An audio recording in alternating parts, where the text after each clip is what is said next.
Max walked into my pub one day as bold as brass. He ordered a cognac.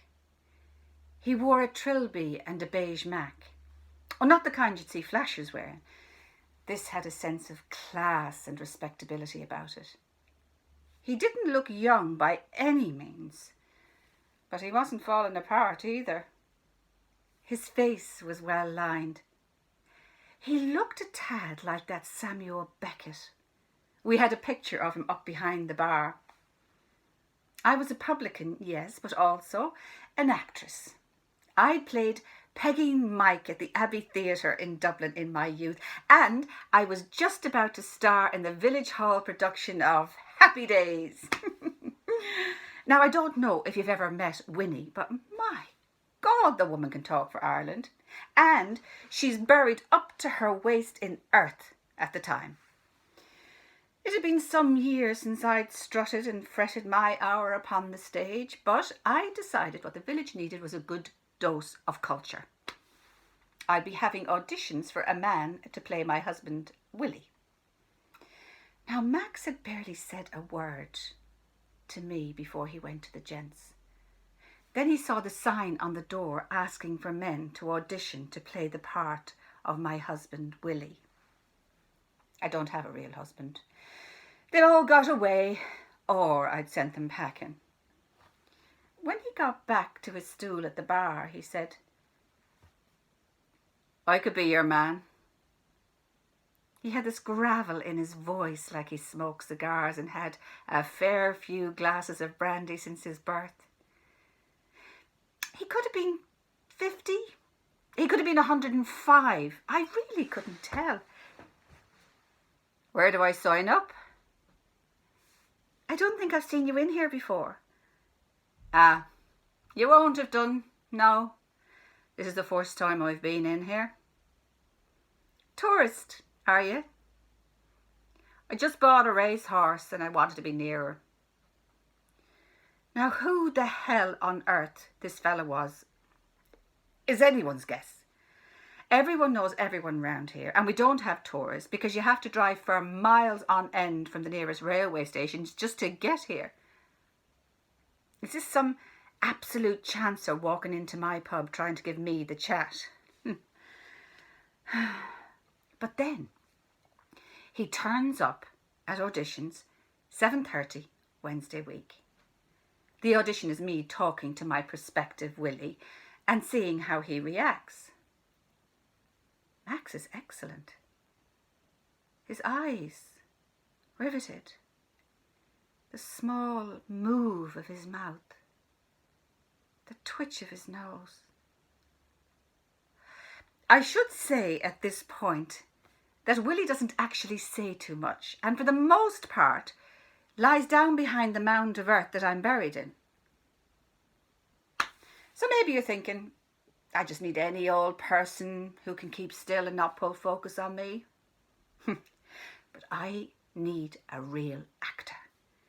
I need to have a deep relationship with my husband. He gives her the security to talk freely in a world that she doesn't entirely feel at ease in. I've often wondered if I would like that in my life again. You know, someone to listen to me prattle on unconditionally. Well, for the next few weeks, that person would be Max. He unquestionably got the role. Once the deliveries were in of a morning, Max would arrive and we'd go to the back room of the pub and start rehearsing. I came to the rehearsals word perfect. Winnie talks virtually non-stop for 2 hours except at the interval, and then Sean, my pop man come stage manager, piles on the earth until I am up to my neck in it. Max is extremely good. I asked him what roles he'd played in the theatre before, but no, none. Oh, that can't be. Where did you learn your craft? I was once described as a Renaissance man. And that's the most accurate description I could prescribe upon myself. He had such a way with words. Much like the great Mr. Beckett himself. Now, I never had the village down as the most cultured of places, so I only did the one performance. Only 87 people live here, so it'd be foolhardy to expect a week-long run. I thought about going on tour, but I could never leave the pub that my dear old da had left me.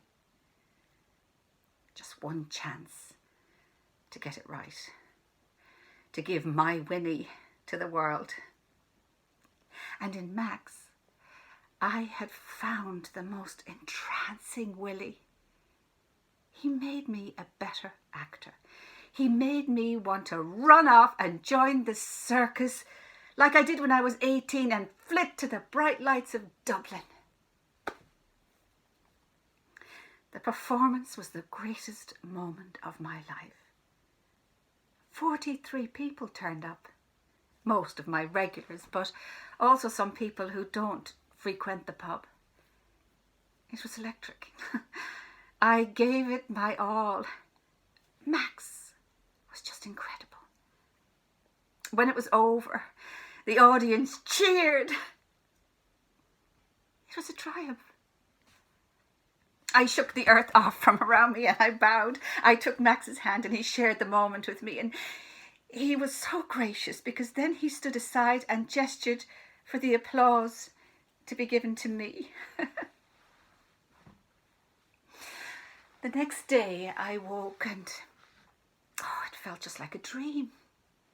All of my regulars the next day were full of praise and seemed to look at me with a newfound sense of respect.